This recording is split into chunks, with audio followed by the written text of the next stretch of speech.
திமத்தி Wilson யாருன்னா, Virginia பல்கலைக்கழகத்தில் ஒரு ஆராய்ச்சியாளர்.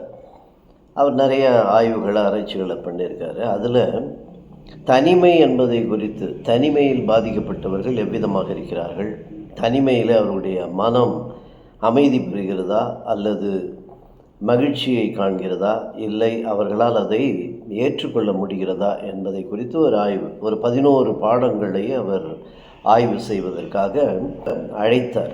அதில் 18 வயதிலிருந்து 77 வயது வரை உள்ளவர்களை வர வச்சு தனிமைப்படுத்தி, ஒன்றுமே இல்லை, ஒரு 6 நிமிடத்திலிருந்து 15 நிமிடம் அவர்கள் தனிமையில் இருக்க வேண்டும். எண்ணங்கள் மூலமாக நினைவுகள் நினைத்து கொண்டே அமர்ந்து தங்களுடைய பொழுதை போக்க வேண்டும் என்று சொன்னபோது, முக்கால்வாசி 95% யாராலையுமே அந்த தனிமை, அந்த சிறிய நேர தனிமையை கூட அவர்களால் தாங்கிக் கொள்ள முடியவில்லை. அதில் குறிப்பாக ஒரு சிலர் தங்களை அவர்கள் ஒரு விதமான, அதாவது உணர்வு அவர்களுக்கு வந்து அந்த தனிமை அவர்களை என்ன செய்ததுன்னா ஷாக்கு கொடுத்துக்கிட்டாங்களாம். அவங்களுக்காகவே மின்சாரத்தை கொண்டு அவர்களை தங்களே ஒரு ஷாக் கொடுத்து காயப்படுத்தி கொண்டார்கள் என்ற இதை அவர் கண்டுபிடிச்சார். இந்த தனிமை என்பது எப்பொழுது வருகிறது? வேதாகமத்தில் சொல்லுது, இதோ சகோதரர் ஒருமித்து வாசம் செய்வது எத்தனை நன்மையும் எத்தனை இன்பமுமாய் இருக்கிறது. ஒருமித்து வாசம் செய்யும்போது தனிமை இல்லை. அது மட்டுமல்ல, அவரோடு உறவை வைத்து கொண்டிருக்கும்போது தனிமை இல்லை.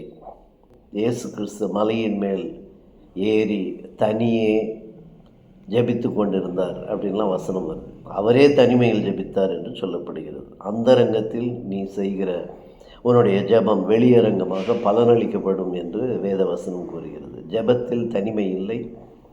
யாரோடு நாம் இருக்கிறோம் என்பது முக்கியம். அந்த ஒருமித்து வாசம் செய்வது என்பது யாரோடு? அது விசுவாசிகளோடு அல்லது கடவுளின் பிள்ளைகளோடு. நாம் யாரை தொழுது கொள்கிறோமோ அவரை தொழுது கொள்கிறவர்களோடு ஒருமித்து வாசம் செய்யும்போது தனிமை என்பது இருக்காது. அன்பு செலுத்துகிறவராய் நாம் இருந்து அதன் மூலமாக அன்பு செலுத்துகிறவர்களை நாமும் பெற்றுக்கொண்டோம் என்றால், அவர்களை அடைந்திருந்தால், நிச்சயமாக தனிமை என்பது நமக்கு இல்லை.